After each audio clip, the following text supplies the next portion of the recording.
Today's webinar is titled Using Simulation to Enhance EMS Leadership Development, presented by John Todaro. Now I'm going to pass it over to Christine Ford from Laerdal. Thank you so much for being here with us today to share your knowledge and experience with us, and we look forward to the presentation. Thank you so much, Rio. And hello, everyone, and thank you for joining us today. I'm Christine Ford with Laerdal Medical, and in a moment, I'll have the privilege of introducing you all to John Todaro. John is a highly credentialed expert in the field of EMS education and the director of Eagle Emergency Education Consultants. His paramedicine career spans an impressive 48 years. During that time, he's presented at both regional and national EMS conferences. He's a nationally certified EMS educator, healthcare simulation educator, and simulation operation specialist. He holds a BA in business administration, healthcare management, and associates in science degrees in both paramedics and nursing. John was honored by the National Association of EMS Educators in 2009 with their Legends That Walk Among Us award. He's also a charter member and past president of NAMZ and the Florida Association of EMS Educators. And then before we get started, just wanted to share a quick note about Laerdal's mission. We are committed to helping save 1 million more lives every year by 2030.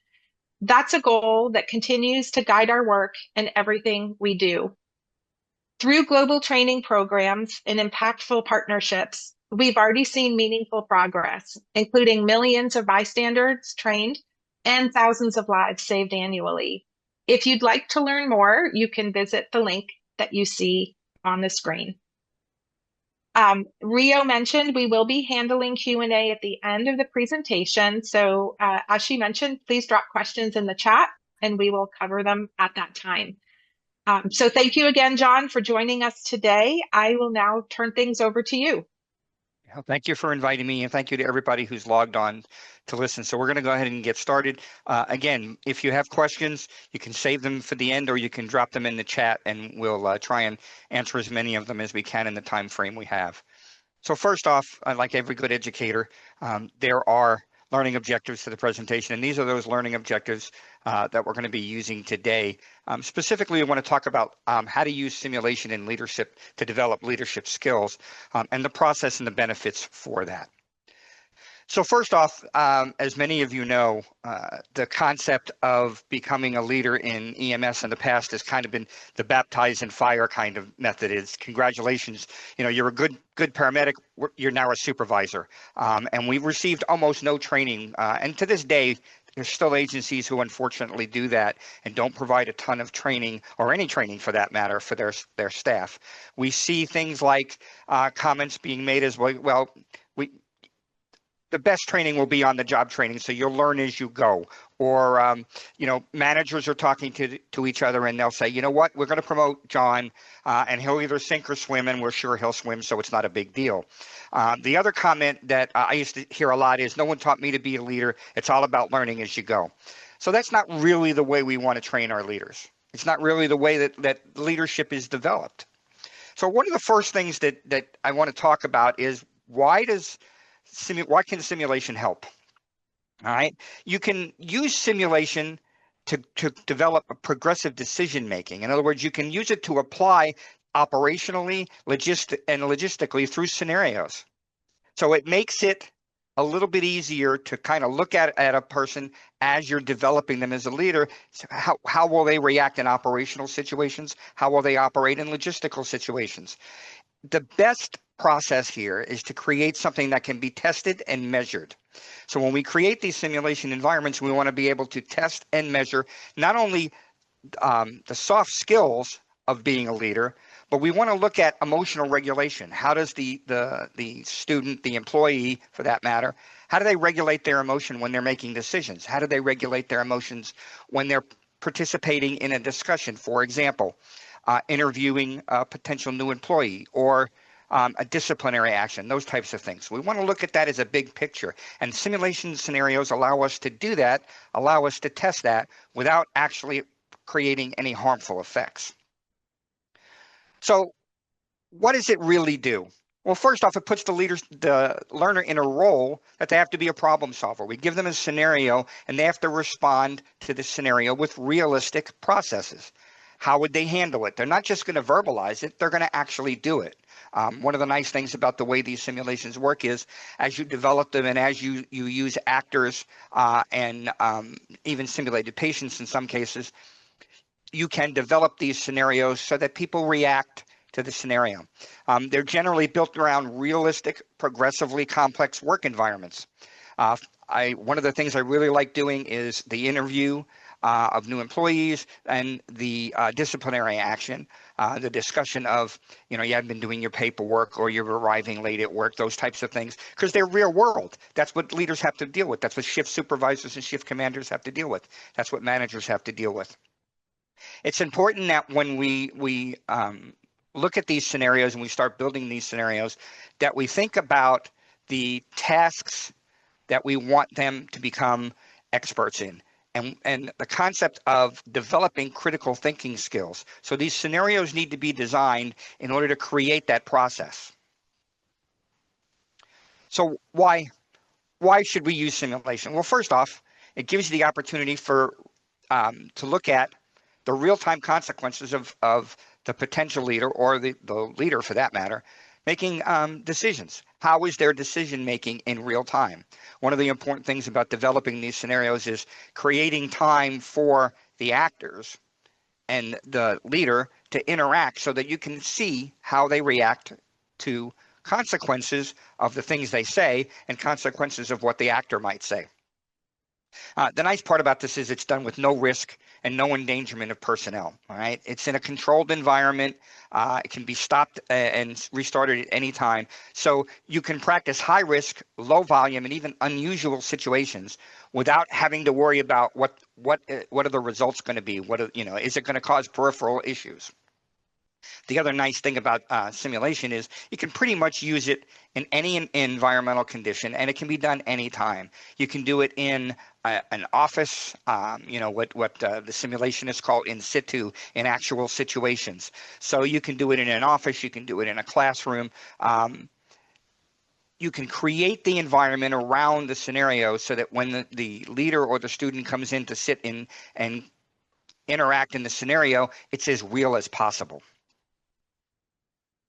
So, what are the opportunities? And so why would you want to do this? Why would you ask your training staff, your simulation staff to spend some time developing these kind of scenarios? Well, first off, everyone who's ever participated in simulation will tell you how engaging and motivating the learning environment can be when it's performed properly. So it's very easy to put together. Most of the training staff these days in departments and almost all the educational staff at colleges have some experience with simulation and simulation development. It allows you not only to assess the individual, but also you can analyze teams, you can look at group dynamics. So scenarios can be developed not only around the leadership skills themselves, but around the process that follows leadership skills. It allows you to begin to look at your organization. How are our leaders? How are our shift commanders? How are our chief officers? How are they looking at situations? And are they critically dealing with those issues properly?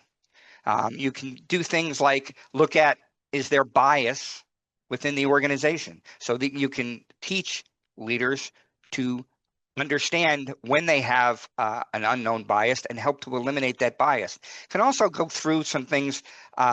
Gaming effect, has a little bit of volume here, but the way the scenario is designed can reduce that gaming effect. The nice thing about simulation, as I said, is you can start it, you can stop it, and it can be done fairly quickly. You can do multiple scenarios in a day, and you can allow the leader to kind of walk through that process. The other thing is it creates this kind of internal productive competition feeling with your staff.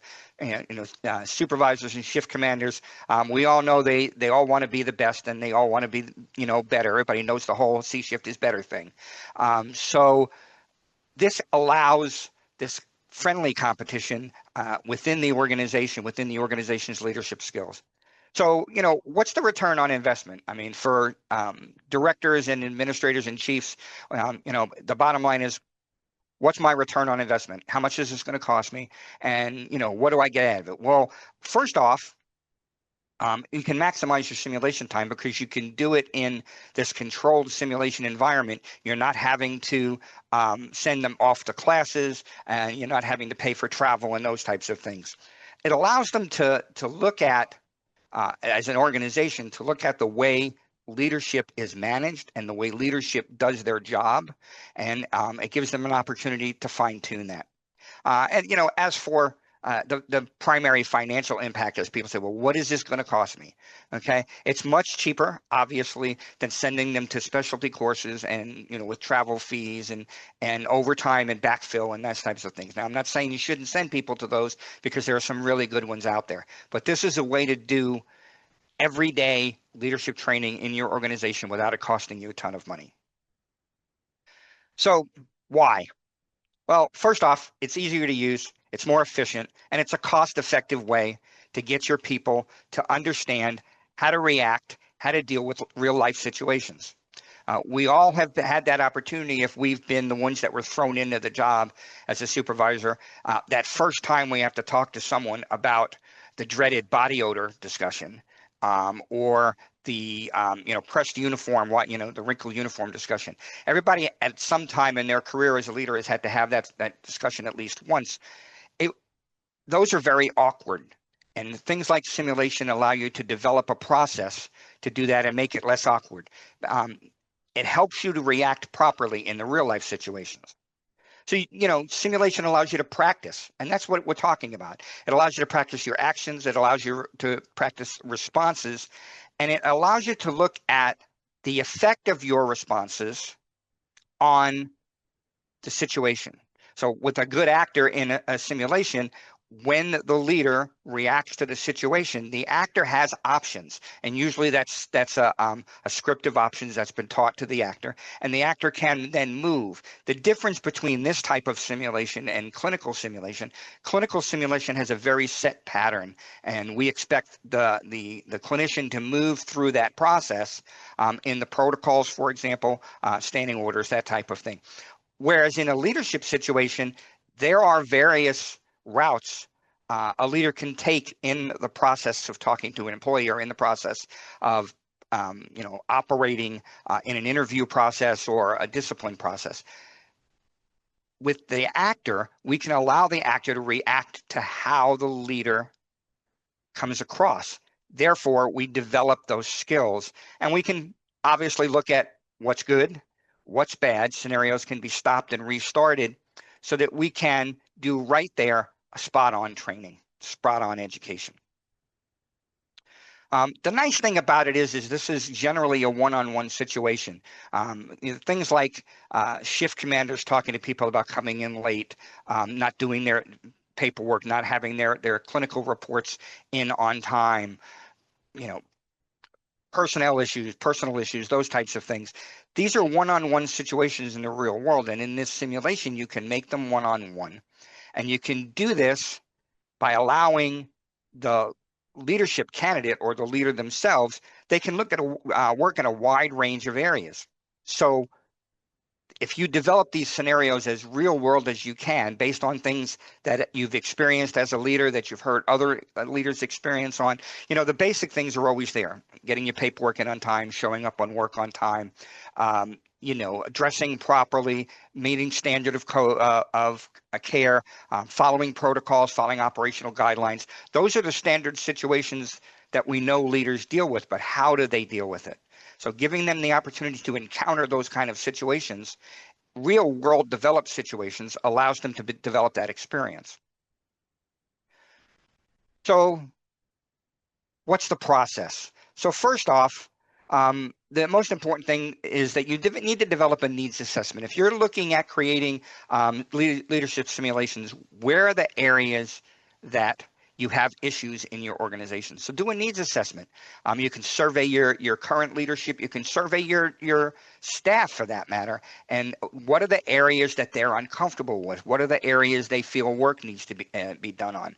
I can tell you the first time I had to do the the body odor discussion. I'd never had that discussion with anyone before. I think it was just as an emotional experience for me as it was for the employee. Thankfully, the employee was not offended and we had a very good conversation, but then it doesn't always come out positive. So it gives the opportunity to look at how do we do that. So do a needs assessment.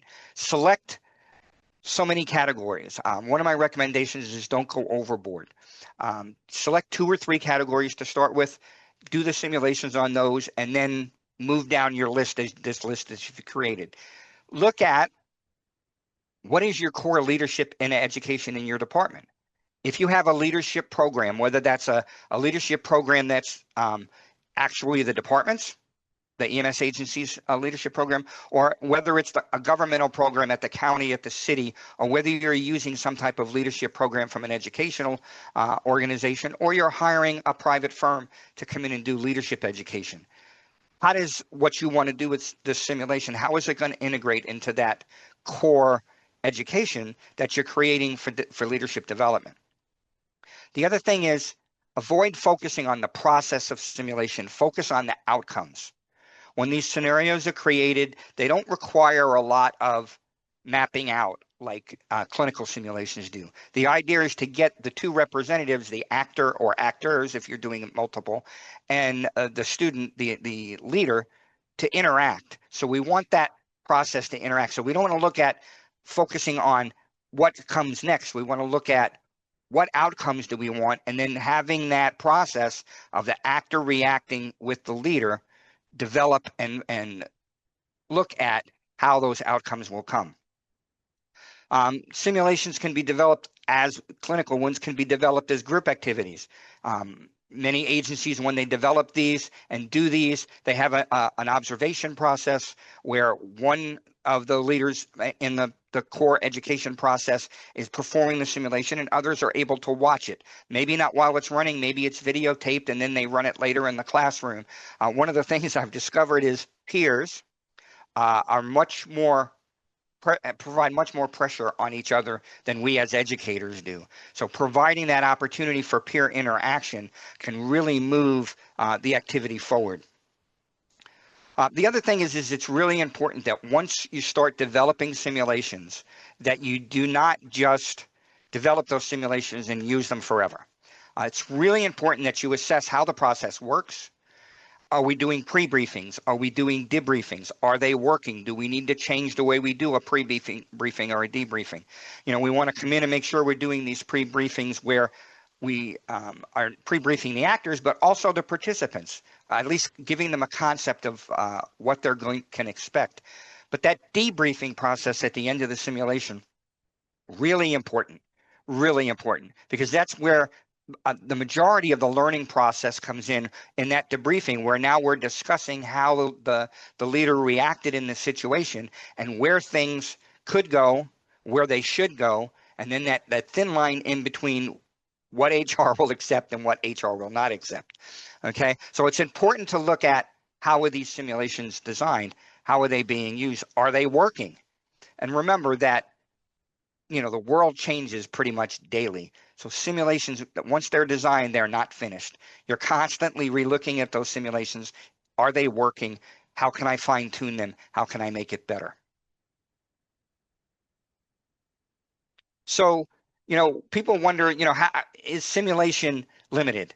And really, it can be depending on how you design the situation, but its effectiveness is only limited by how complex and how real world you make the simulation scenario. All right. One of the things that I'm adamant about telling simulation educators, especially new ones, is try not to go overboard with the simulations. I'm always telling my clinical educators that we don't want the necessarily the Danger Will Robinson. I'm showing my age here, but the Danger Will Robinson scenarios. As I tell them, for that first clinical scenario, you don't want the busload from a hemophiliac camp driving off an embankment and having 20 patients. That should not be the first simulation your EMT or your paramedic students see. They should be more basic to start with and then build to the larger programs, build to the larger scenarios. The key to leadership simulations is they have to be real world and they have to grow in complexity. Start out slow and simple and allow the scenario to develop in its complexity. They need to be grounded in real life situations. And I think now I've said this 10 times, and I'm going to keep saying it throughout the presentation. If you do not develop these scenarios like real world situations, real life things that have been experienced or could be experienced, they're not going to be of much value. And your learners are not really going to pick up on what they need to learn.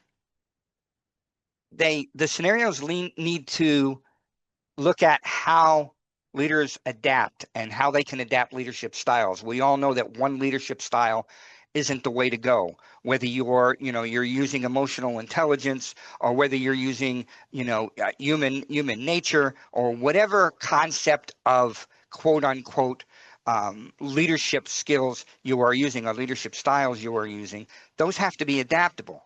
Not every employee reacts properly or the same with every leadership experience or every leadership style. So we have to teach our leaders to adapt to the situation and to adapt to who they're talking to. Okay. It's a little bit different situation if you have them reacting to someone within the department as with outside the department. Is that leader acting as your PIO today because your PIO is sick and they've never done that before? How do they react to the public? How do they react to that kind of questioning? The other thing is your scenarios, like your organization, need to continually evolve. It's important to understand that you can't just develop these scenarios, drop them in a computer program or a 3-ring binder on the shelf on the desk, pull it out when you need it, and think it's going to work.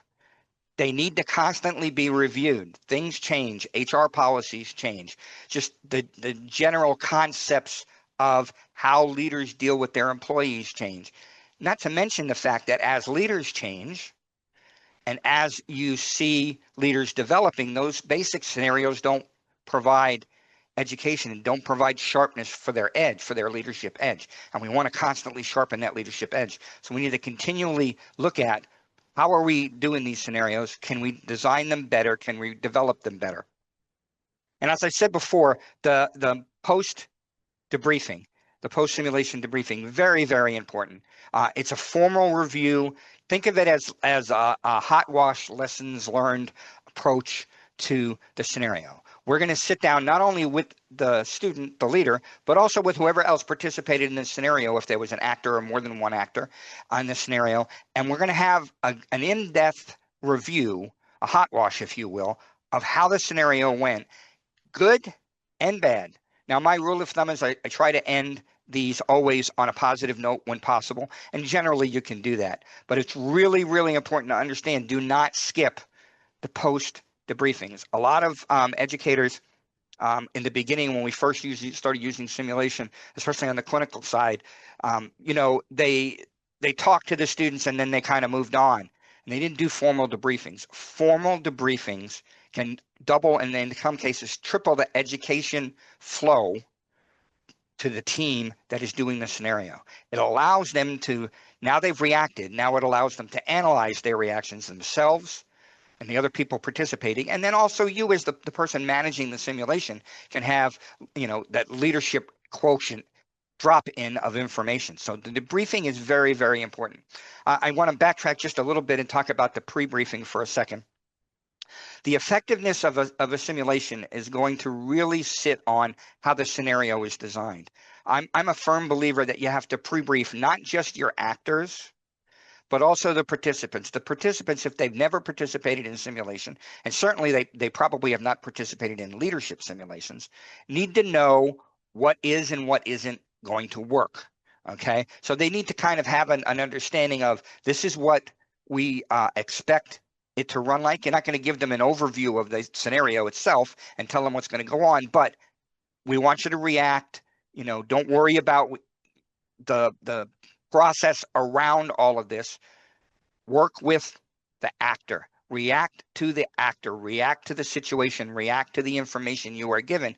And I tell them up front in the pre-briefing, don't try to dig deep and find an answer. React.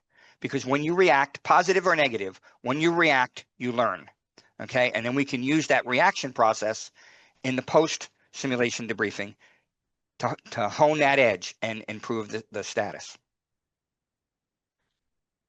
So, one of the things that I've been asked a lot is, okay, so I developed these scenarios. What am I going to use them for? Well, one of the biggest ones is communications. How well do leaders communicate with their teams? How do they communicate 360? How do they communicate to their team? How do they communicate to those above them? How do they communicate to the page, to the situation around them? Maybe the politics of the situation, if that's a situation. But this concept of learning how to do active listening and two-way communications, leadership simulations are an extremely strong way to teach communication skills. It's also a strong way to evaluate communication skills and allow a leader to find where their, I hate to say use the words weak spots, but their slow spots that they can work on over time to improve. With communications comes the concept of team dynamics. All right. How do they react with their team? If they're a shift commander or they're a shift supervisor, how is their ability to react when they have a large meeting with staff, when they go into a station and they're dealing with a crew rather than one-on-one as an individual? So it allows the concept of building team dynamic skills in addition to this process of one-on-one. So now we've taken communication skills kind of to the next level and added the one-on-one communications. We've now added communications in a broader sense. Of course, with that comes interpersonal dynamics. Not everybody likes everybody they work with. So how do we handle those situations when we're uncomfortable with an employee or the employee is uncomfortable with us and now it's time for us to sit down with them one-on-one or a team for that matter. That interpersonal dynamics, when you look at the way teams, interpersonal dynamics and communications fold into each other, those are very hard to teach in a classroom setting, throwing PowerPoints up or lecturing. But you do it in a scenario, and in that post debriefing, the opportunity to explain how communications, interpersonal dynamics, and team dynamics flow with each other becomes more available. It also becomes more visible. Many times you'll see the light go on when you start to talk about communications and team dynamics and interpersonal dynamics in that post debriefing. The student, the leader, their lights pop on. Oh my God, I should have done, or I think, if I had it to do again, I would do this. And of course, the basic things of we want these scenarios to teach them what are the roles and responsibilities of being a leader. Now, there are general roles and responsibilities of leadership, but there are organizational roles of leadership. What is the ethos of the organization? What are the ethics and moral uptake of the organization? How do we get our leaders into that process so that they're understanding how the organization's leadership roles and responsibilities flow up as well as down? And that's really important. They need to understand that all of this flows up and down. The people above them, people below them. Everybody has a boss. Even the chief has a boss. There's usually some board of directors or a city manager or a county manager or a public safety director or emergency services director over them, whatever that person is. Everybody has someone they report to. So this process allows us to go 360, if you will, all the way around. The other thing that organizational roles and responsibilities are important, but it gives simulations that you put together in your organization give you the opportunity to test policies and procedures. How well do your leadership teams understand your policies? How well do they understand the procedures that you use, your HR procedures, your internal procedures, the policies that you have, why those policies even exist? I did a leadership simulation recently for an organization, and one of the policies was on dress code and uniforms.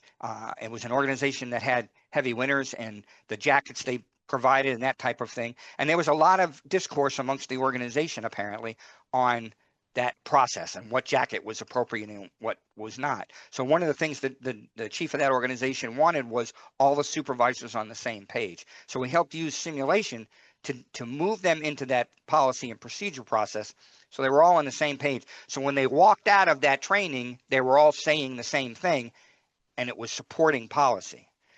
But the other thing that it allows you to explain those policies and procedures to these leadership candidates.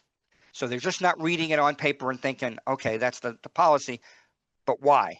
You're in the post debriefing, you can give them the whys because they're going to ask questions. And it gives you the opportunity to explain policies, explain processes, all right, which they can then go back and do to their teams because we've taught them interpersonal dynamics, team dynamics, and we've taught them communications. The other thing that's kind of interesting, that's kind of developed as I started doing these, is the way leaders document their interactions with employees and with staff, with personnel, both up and down. A lot of organizations don't have a standardized documentation process. You fill out an incident report or you fill out a disciplinary report that maybe someone in HR designed that really doesn't go with the process. So it gives you an opportunity to develop documentation policies and procedures, if you will, and then teach those policies and procedures and see how well they document. Some of us are old enough to remember when we did this with pen and paper. It's much easier these days with computer to create these kinds of documentation processes and to have those available for the staff, but do they know how to use them? Simulations allow you to learn not only how they interact, but before you do the post briefing, how do they do the paperwork? How do they respond to the documentation process? Now, I will tell you that there are lots of alternatives in this process. These are just a few of the things that you can incorporate into leadership simulations. These are the ones that I target when I write simulations, and I invite my faculties to target these things. Why? Because communications in a leadership role, being able to communicate 360, up, down, sideways, really, really important. The clearer your communications, all right, the clearer your communications, the easier it is to explain roles and responsibilities, to explain policies and procedures, but also the clearer your team sees why you're asking them to do things the way you're asking them to do it. That enforces team dynamics. All right. The other thing that sometimes people use these leadership simulation processes for, and seen it work really well, is when you have teams that are not functioning well and you can't remove people from the team for whatever process. Creating leadership simulations that put the team in those situations so they have to interact helps them build interpersonal skills with each other. And that can become important when you're looking at how teams react interpersonally with each other as the members of the team, but also how they react to the supervisor, how they react to administration, and how they react to the public. And we all know public perception of an organization is what the organization is seen as. We can be the #1 clinical organization, but if we're rude and obnoxious, they say rude and obnoxious. That's their perception. That's what they see. So this concept of being able to teach communications, team dynamics, interpersonal dynamics, and weaving those into roles, responsibilities, and policies or procedures are one of the keen ways that you can look at simulation like this and say, what's the benefit of it? Now, remember that when you're designing these scenarios, it's got to be aligned with the strategic goals of your organization. Where do you want your organization's strategic goals to fit into the way your leaders manage their teams? Where does it fit into the way your leaders manage the organization as a whole? And then how does that organization strategic goals fit into the bigger picture, the politics of everything that's going on? Using simulation, you can design scenarios that give you an ability to apply and align your strategic goals into your leadership education. And that's an important concept. As we have said before, we've just kind of dropped people into leadership skills or leadership roles in the past and hope they sink or swim. We hope they swim. We hope they turned out to be great because they're a good medic, and we just assume they're going to make a good leader, or they're a good EMT, and we assume they're going to make a good leader. Or for that matter, moving them up the ladder, they're a good shift commander. How are they going to be as an ops chief? Or how are they going to be as a logistics chief? Or can I move them and put them into a problem area, and how will they deal with that problem area? Communications, the warehouse supply, clinical supplies, whatever that process might be. How can we use our strategic goals? How can we use the organizational goals to educate our leadership so they can move throughout the organization and understand those strategic goals, project those strategic goals for the organization, and apply those in the way they lead? Now, this whole concept of simulation really is about letting someone walk a mile in someone else's shoes, if you think about it. Okay, we want to put them in these situations and that we want to see how they react. They've never been in this situation. If you've never had to do the body hygiene discussion, that can be harrowing as the leader, as the supervisor, let alone the employee who's also, having to deal with this concept. It's important to understand that simulation allows you to let them walk a mile in your shoes or whoever's shoes you want them to walk in, to look at how these situations would be handled. So think about it as an opportunity for these leaders to slip on leadership skills without there being negative consequences. In a simulation, you can stop it at any time. You can rewind it. You can restart it. You can discuss it. You can't do that in the real world. When the mistake's made, the mistake is made. The best part about simulation is you can do it without creating any environmental damage, any organizational damage. All right. It also gives the leadership candidates the opportunity to better understand the organization. I can't tell you how many times I've been in a meeting and said, we're having a problem with such and such. It's in this section in the employee manual. It's in this section in standard operating procedures. And then my next question is, how many of you have actually read that? And I'm never surprised that no hands go up. I would be willing to bet that many of you on this call can think about when was the last time you actually read through your standard operating procedures, or whether you read through your administrative protocols, whether you sat down with HR and discussed discipline processes and how it was going to flow. Most organizations have really nice manuals. These days they're on the computers. We used to have them in the 3-ring binders that collected dust behind us in our office. But very few actually review those, and even worse, very few update them. So the other benefit of simulation is as you're doing these simulations and you're looking at our policies, our procedures, how are our leaders working through this? How are the organizational goals being depicted? You can start to look at, what? That policy's 10 years old. That policy's 8 years old. Not sure it works anymore. Beard policies are a good example. Tattoo policies are a good example. Hair length are a good example. Those types of things, those change over time. If the operating procedure for that is 5 or 6 years old, it may not be applicable now. So doing these simulations allows you to start looking at those and looking at how an organization's activities, how its leadership functions as an entity, as an overview of the organization, as opposed to operating in silos. Many of us old timers remember the concept when you had the A, B, and C shift in an organization, and the director would say, I feel like I have 3 organizations. I have organization A, organization B, and organization C, because you're all not on the same page. And it's a constant struggle to get those shift command personnel on the same page. And simulation is a way to help them develop the skills to understand why they need to be on the same page.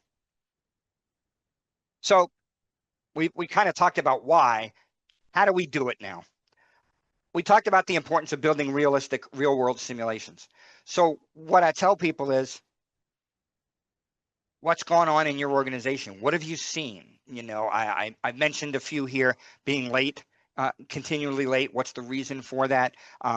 The hygiene issue, not wearing the proper uniforms, not responding to pages, not responding to emails, whatever that might be. There are standard things, but there are a lot of things that are organization specific, and you can develop realistic scenarios that are organization specific.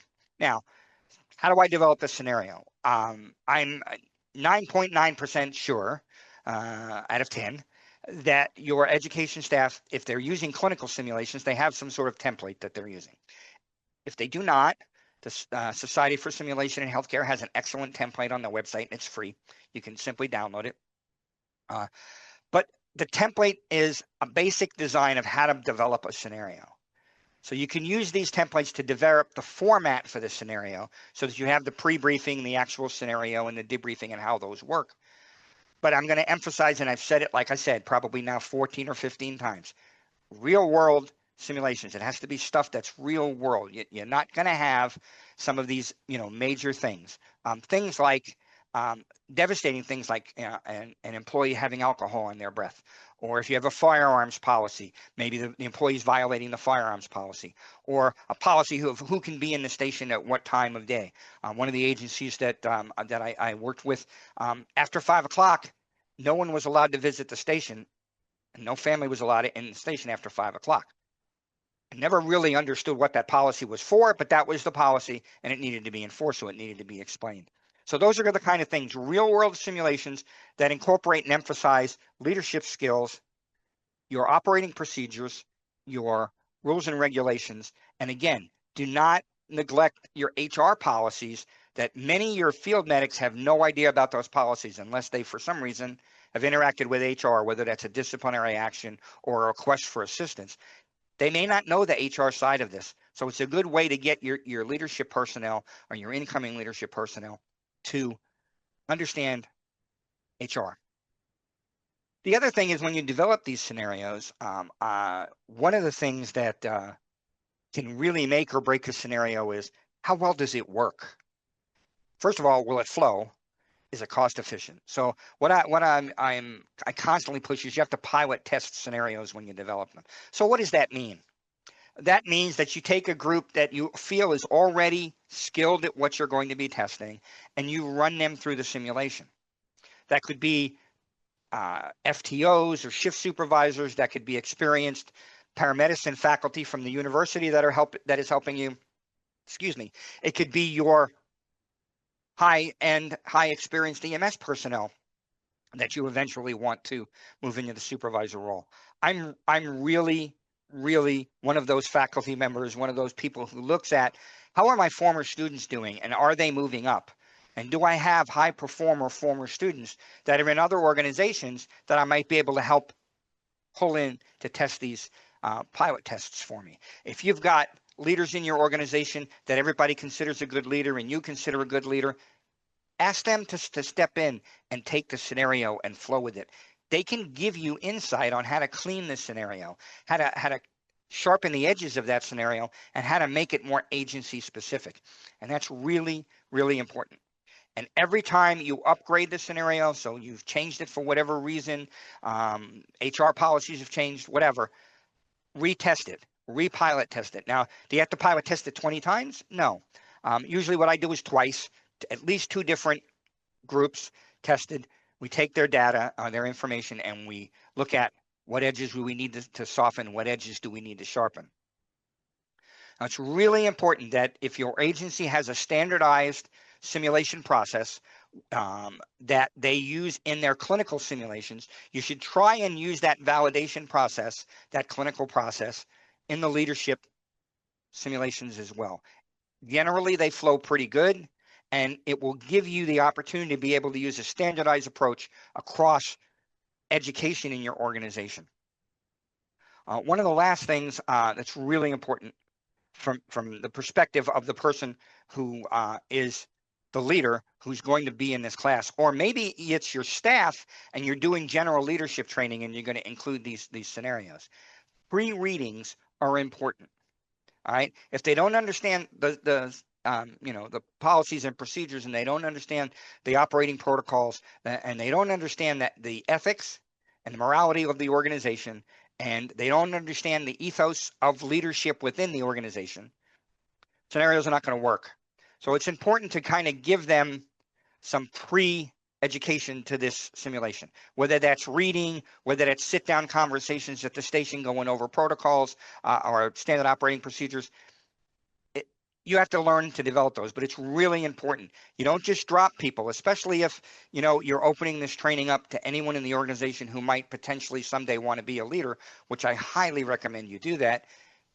You need to make sure that they're pre-educated, that they understand what that process is going to be, understand about the operating procedures, understand about how HR fits into this, how policies fit into this, how standard guidelines of leadership within your organization, how those flow. Now, you know that this is not anything new that I'm going to telling you, but you know that pre-hospital care is constantly changing. And because it is constantly changing, our education process is constantly changing. So it must be the same with simulation. As I have said, you cannot design these scenarios and just leave them on a shelf and use them whenever you want. Test them, use them, retest them.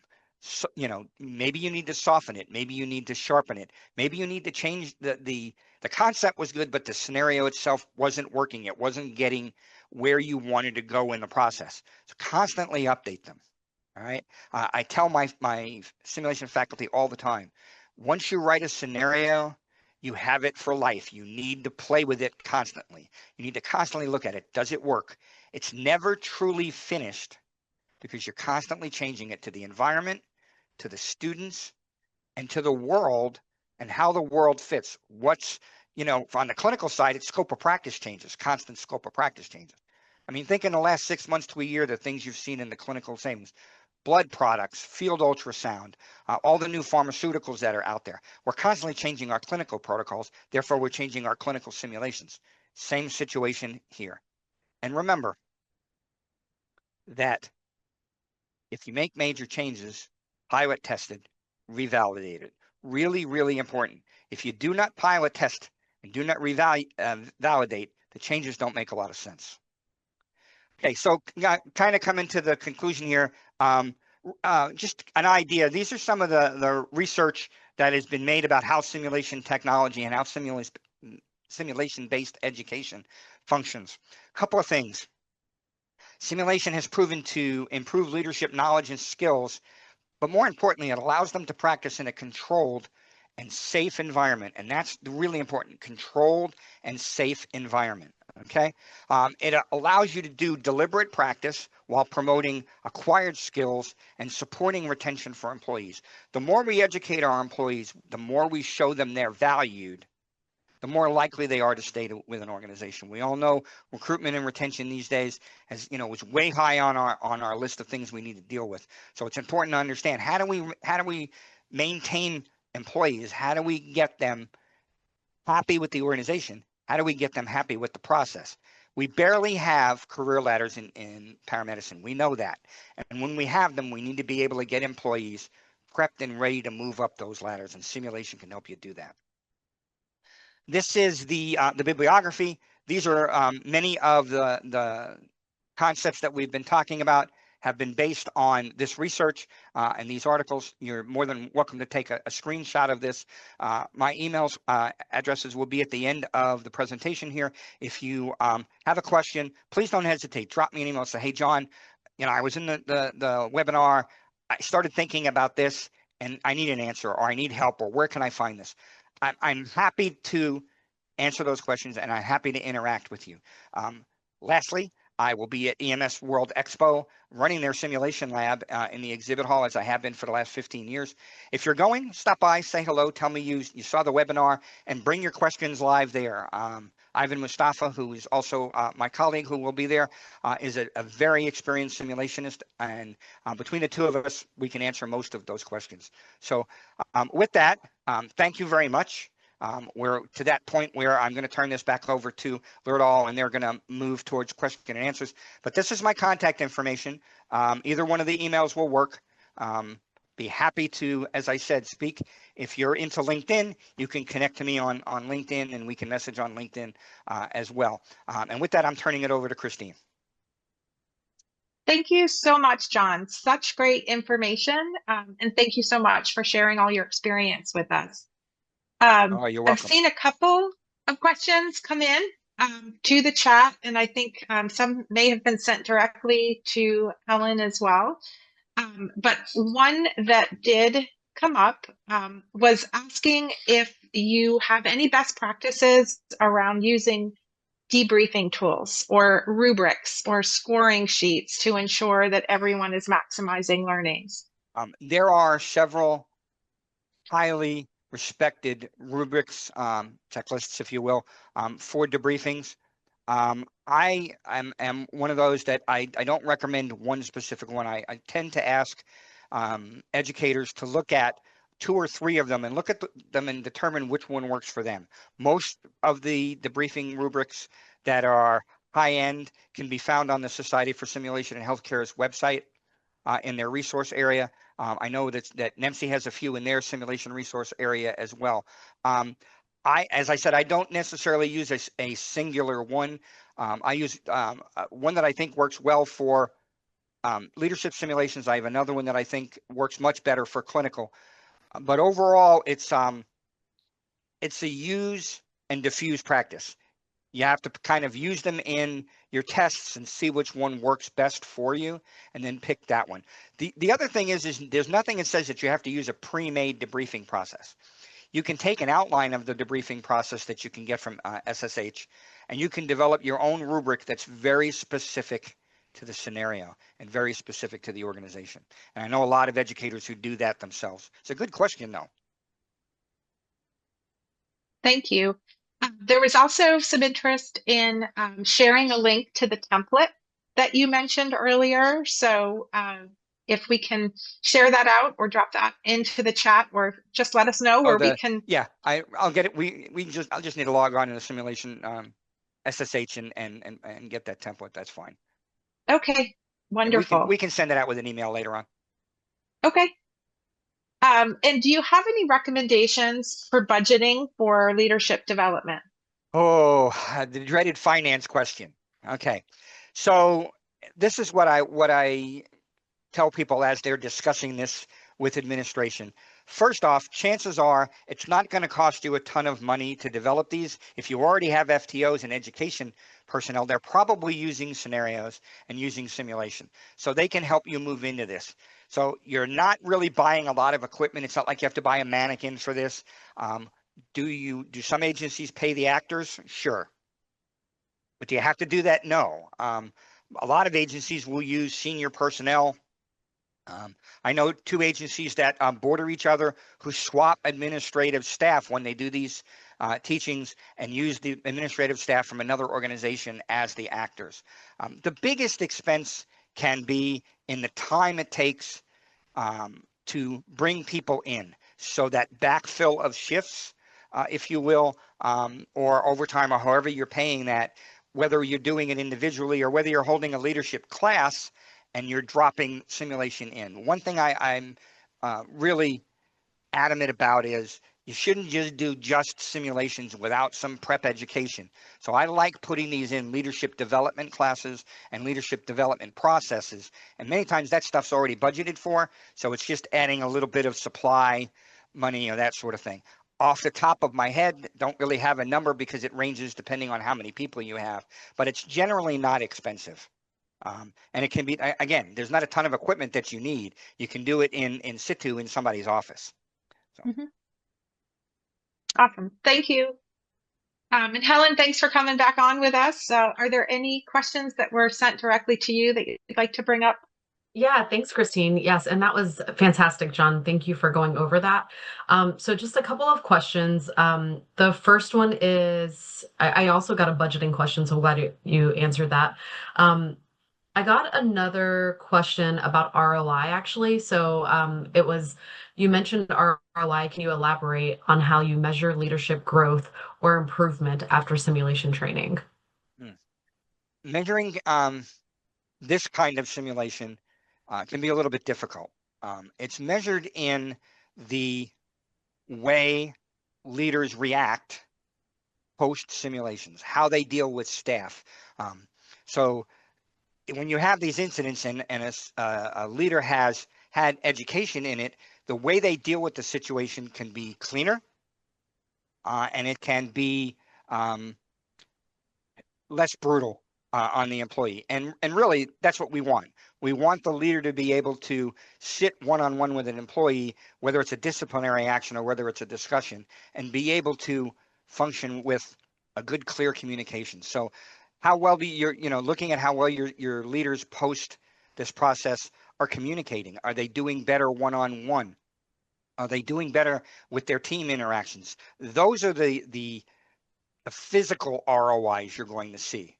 The other thing that you're going to see is this connectivity between the people who do the scenarios. You're going to start seeing, hopefully, your supervisors talking to each other and talking about how to deal with situations more uniformly. And that's what you get in your return on investment on this. You're educating potential leaders or current leaders, and you're looking at how they're using that education to support the organization. Is there a checklist that says they're doing this, they're doing this, they're doing this? Not really. Could you design one? Certainly. But most of the agencies that I know of look at what are the results? How is the interaction going with the staff, the teams, and leadership above and teams below? I personally think rubrics work really well, especially when they're designed specifically for the scenario. So I like rubrics. I encourage them. Some educators just like simple checklists. I like the rubric concept because it's easily reproducible. And, that's a big thing in education. We want to be able to reproduce equally when we do these scenarios for more than one person. So rubrics are my positive when it comes to that. Excellent. Okay. And I Christine, go think we ahead. have time maybe for one more question. We're getting close to the top of the hour. I saw one more come in through Q&A asking, is there a typical timeline that in order to create these simulation scenarios, what is your typical timeline? That's a really good question. On the clinical side, we say that it usually takes 3 to 6 times longer than the scenario. So if you're running a half-hour scenario, you're looking at 3 hours because you need to do research, you need to develop the situation, you need to kind of head test it and walk through it yourself. Generally, I will tell faculty who are developing scenarios, plan on at least three times. If it's an in-depth scenario and you're involving HR policies and stuff, it may take a little bit longer. But development time, spending time in the development process sharpens scenarios and makes scenarios clean. You should not run these offhand and just say, well, today we're just going to do this. I don't have any paperwork, I don't have anything. We're just going to do this. That's not going to work because you're not going to reach your education goals, and you're certainly not going to reach the organization's goals. Very helpful. Great. Well, before we wrap up, we did just want to let you know that we do have a dedicated EMS resource page that has lots of quick access to some of Laerdal's product solutions and training tools and other EMS focused content all in one place. So this is one way to stay connected to the latest resources that are tailored for your teams. And if you're interested in contributing to the future of EMS education, please consider filling out the contact form. You see that was just dropped into the chat, and we can reach out to you about participation opportunities for an EMS focus group. I want to give a big thank you to John again for sharing your experience. Thank you to Nancy for collaborating with us, and thank you to our audience for joining us today. Take care, everyone, and have a great day.